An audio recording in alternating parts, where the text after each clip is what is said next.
Greetings and welcome to another Dev Bootstrap screencast. In today's video, we're going to continue with our testing of the sample application that we built during the solid videos. The application is an application that reads and writes to the file store and has a caching and a logging layer. So let's take a look at the application and let's continue with testing it. So in the last video we tested the file store class, and today we're going to test the store cache class. That's this one here. So remember that the beauty of applying solid is that we ended up with something which was very composite and very testable. We used interfaces to be able to define the functionality of our classes at a very granular role-based level. And so we've ended up with this class here, which sole purpose is to basically add and read from a cache. And this is just a sample application. It's purely for learning. But we also, so it's very basic, but we also have a couple of pieces of functionality. One here is checking that the cache exists and that we can add an update. And notice these are private methods. Let's take a look at the the store cache test file here, which I've started to prepare. And let's move this store cache file, this one, let's move that over to the side so that we can look at the tests and the class that we're testing side by side. So I've taken the liberty of adding a few things here just to get this started so you don't have to watch me typing for the entire video. And I want to run through this very quickly. So the first line 1 here is naturally I'm just importing the store cache. So I'm importing this class into the test file. The next line 2, is interesting. I've got a mock store. Let's take a look at that. So the mock store is basically the same shape essentially as the iStore writer and iStore reader. In other words, it implements those two interfaces without explicitly defining that, but it does add the two methods that are in both of those interfaces, the read and the save method. And the purpose of implementing these methods is that we have essentially, we've mocked those methods using Jest. And now that means, if we flip back here, that we can create an instance of our store cache using the mock store. Because you can see here in the constructor of the actual implementation of the class that it takes a iStore writer and iStore reader. So we can pass in any object that implements those interfaces, and in this case it's our mocked store.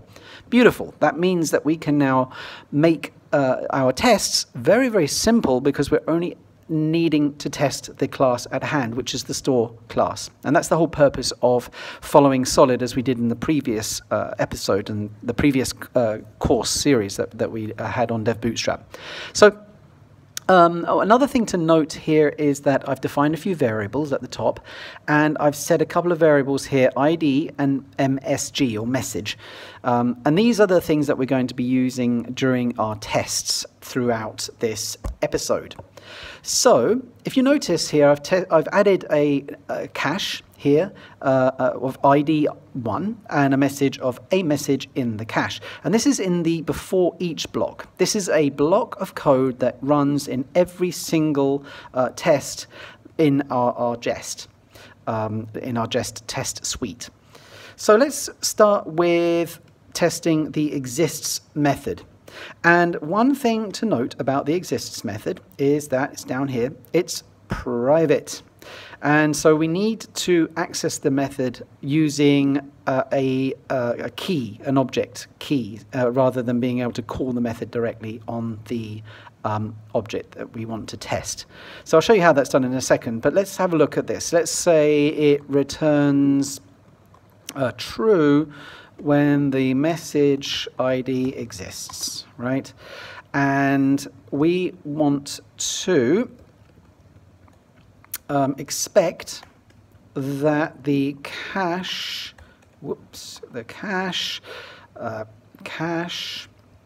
and then the ID of that cache record, we expect that to be MSG, okay?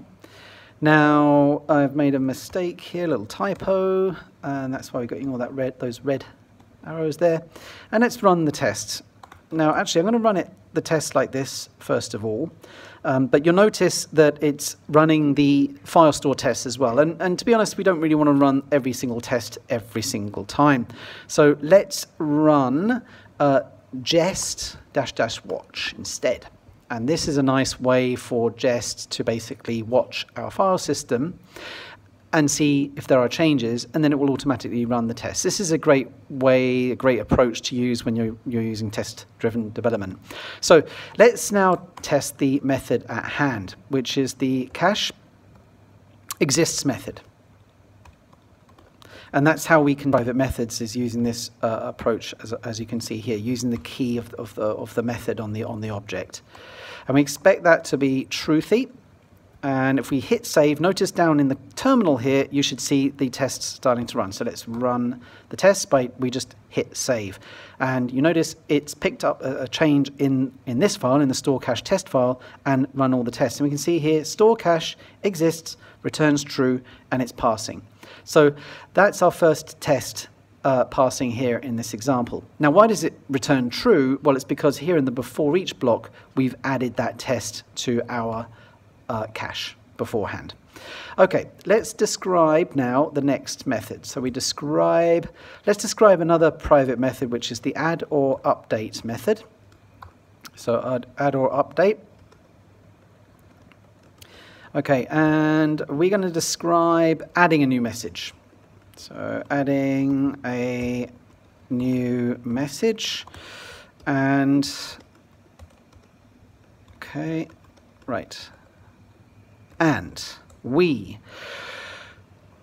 want the cache class. It should basically, okay, when we add a message, it should do what? It should add a new message to the cache.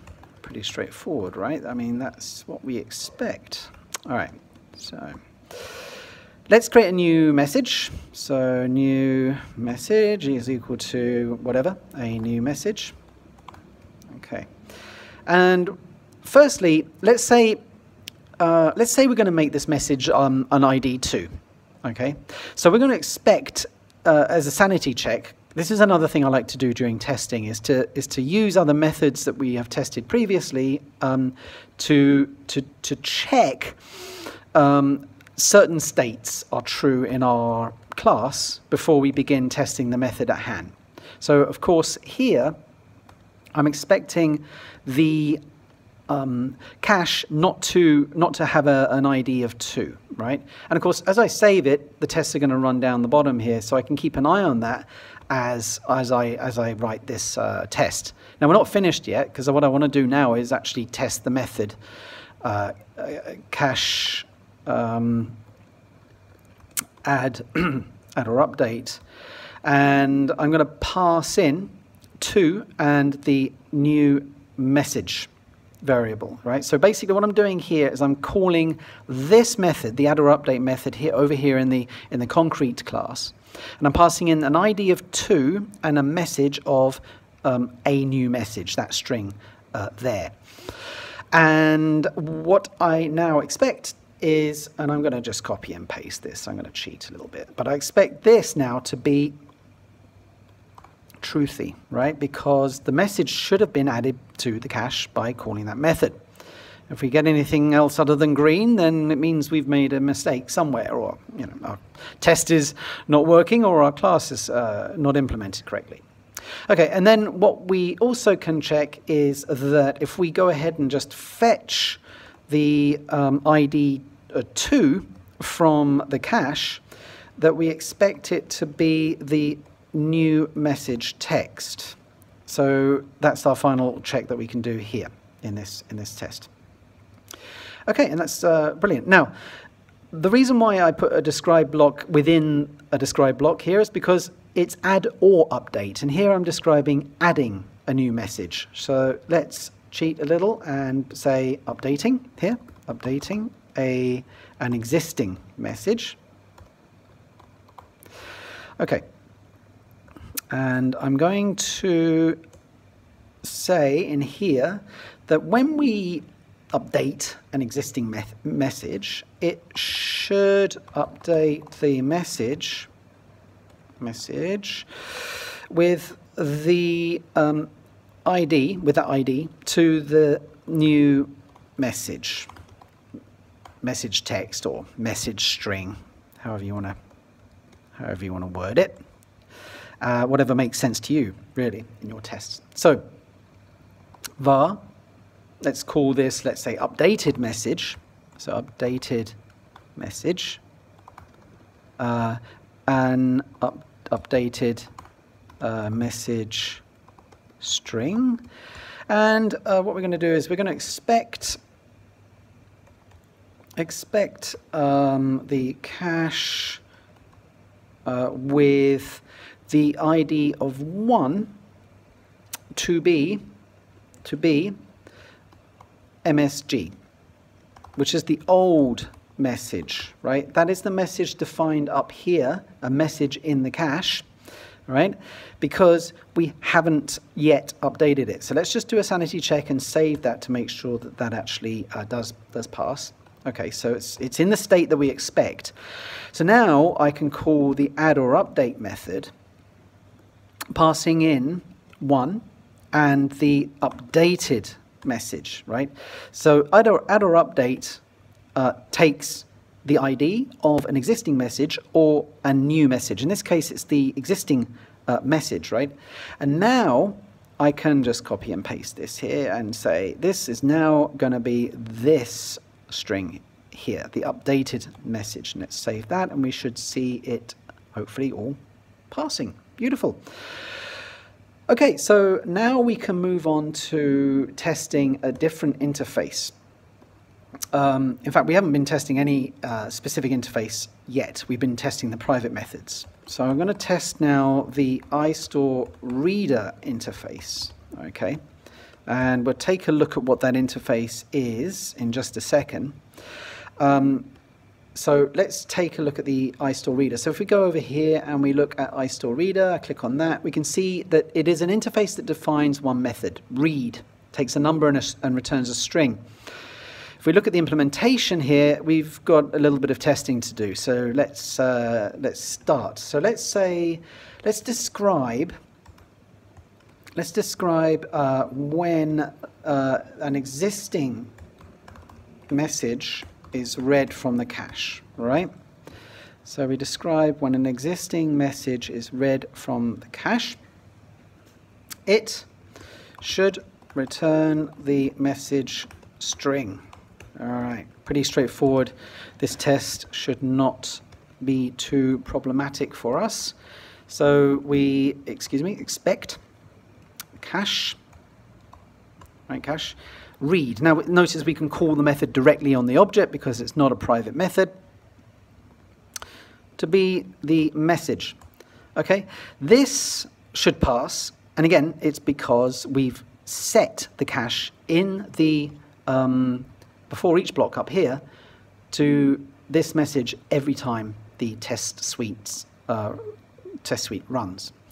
That's it for really reading a message. That's pretty straightforward, as I said. So let's describe another condition, which is when a message is read that does not exist in the cache. Okay. All right, and we will check this out. So what it should do is it should read the message from the underlying store and update the cache and return that value. All right, rather verbose maybe, but I think it's useful because, as I may have mentioned in other videos or whatever, this I find is a way of documenting the application's functionality, as well as providing very clear descriptive notes for the test. So we're going to have a new message here, and we're going to expect, we're going to expect the cache. Firstly, it's a sanity check. So exists for message ID to be falsy. Okay, this is because I'm gonna actually handle message ID of 2 in this test. Now here comes a little bit of trickery, right? Remember our mock store from earlier?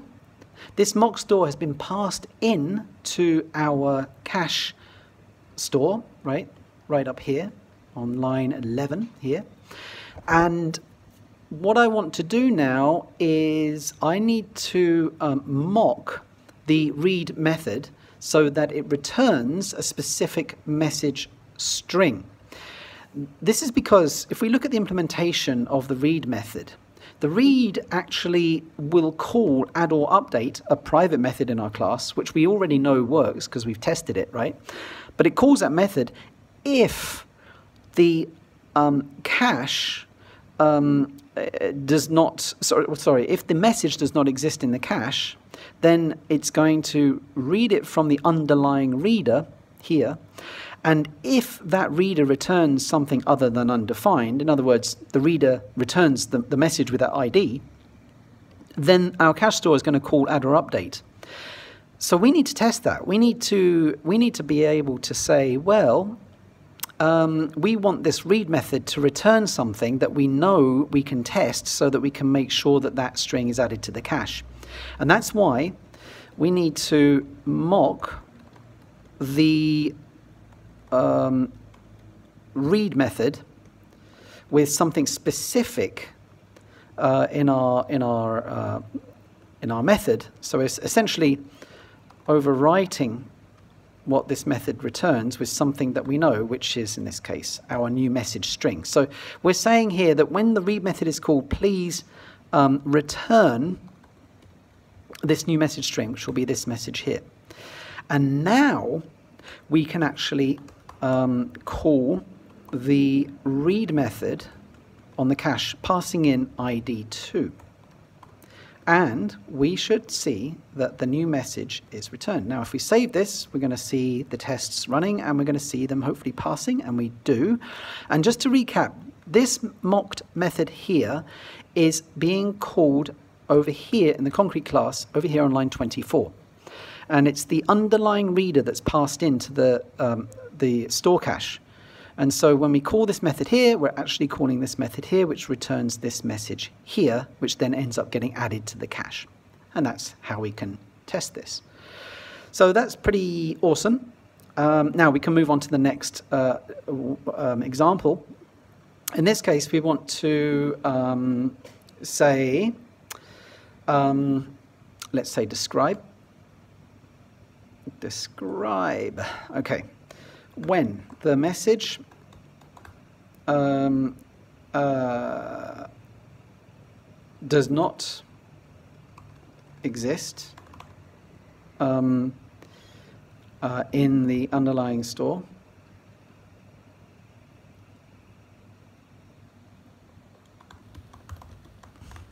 okay, so when the message does not exist in the underlying store, right?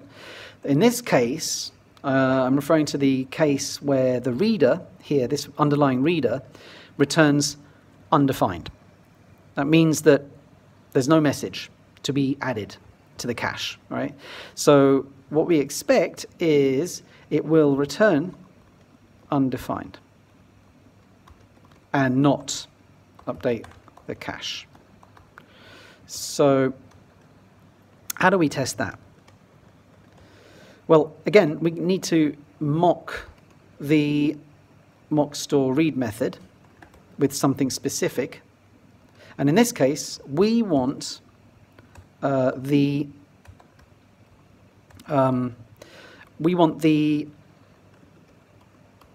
method to return undefined.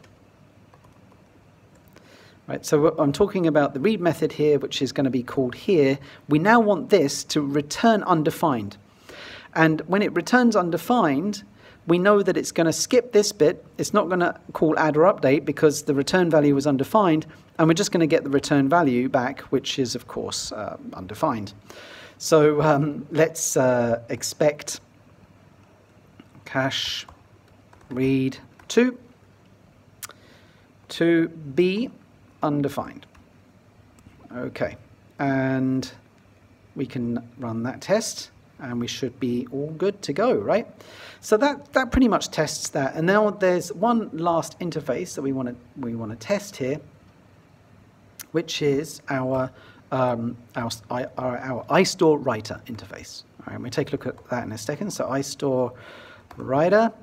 Let me go ahead and we write out. Whoops. We write out the test here. So what I'm going to do is I'm going to add another before each here. And this is cool with Jest and most testing frameworks that follow this type of API, is that we can put before each blocks anywhere that will run in certain blocks. So in this case, what I want to do is I want to actually mock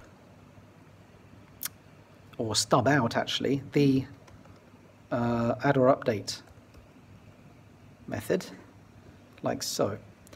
And I'll explain why I'm doing that in a second. So I'm going to describe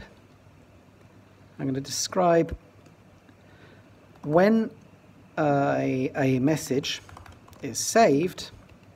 Okay, I'm going to describe when a message is saved, it saves to the cache and the underlying store. And this is why I mock, whoops, this is why I mock this method, because I want to check that when I call save, let's have a look at the save method, it's right here. I want to check that when I call this method, that two things happen. And it's quite straightforward actually. I want to check that the underlying writer interface save method is called with this ID and message, and that the cache class add or update method is called with the ID and message. And that's it. I don't need to do anything else because I've already tested the add or update. But in this case, I just want to check that it actually calls the method, but I know it's already working from previous test. And how about the underlying writer? How about that method? How do I know that that is working? The answer there is in the previous video. That's the clue. And the reason is because we've already tested it, basically. We've already tested that save method. It's part of the file store class. And so that's how we can write this kind of test at this point, because we have already tested the underlying methods. And all we want to do at this point is test that they have been called. And so this is useful to have been called with method in Jest that allows us to test things like this, where we can check, okay, well, if I call this method on the actual concrete class, on the instance of the class, that in turn, what happens underlying or within the method itself, that we get a call to save with the ID and the message, and a call to the private add or update method with the ID and the message. And as you can see in the terminal, after I save that, all the tests are passing. And we can do one final thing here, which is where we can basically run all the tests with the A command. That will run the file store and the store cache tests. And as you can see, all the tests are passing. So that wraps up the testing for the store cache. In the next video, we're going to test the final two classes of our application, which is the logger class and the message class, the top level orchestration class. So we'll do that in the next video. Meanwhile, please do hit the like button, hit the subscribe button, and I hope to see you soon. Have a good day and take care, everyone. Bye-bye.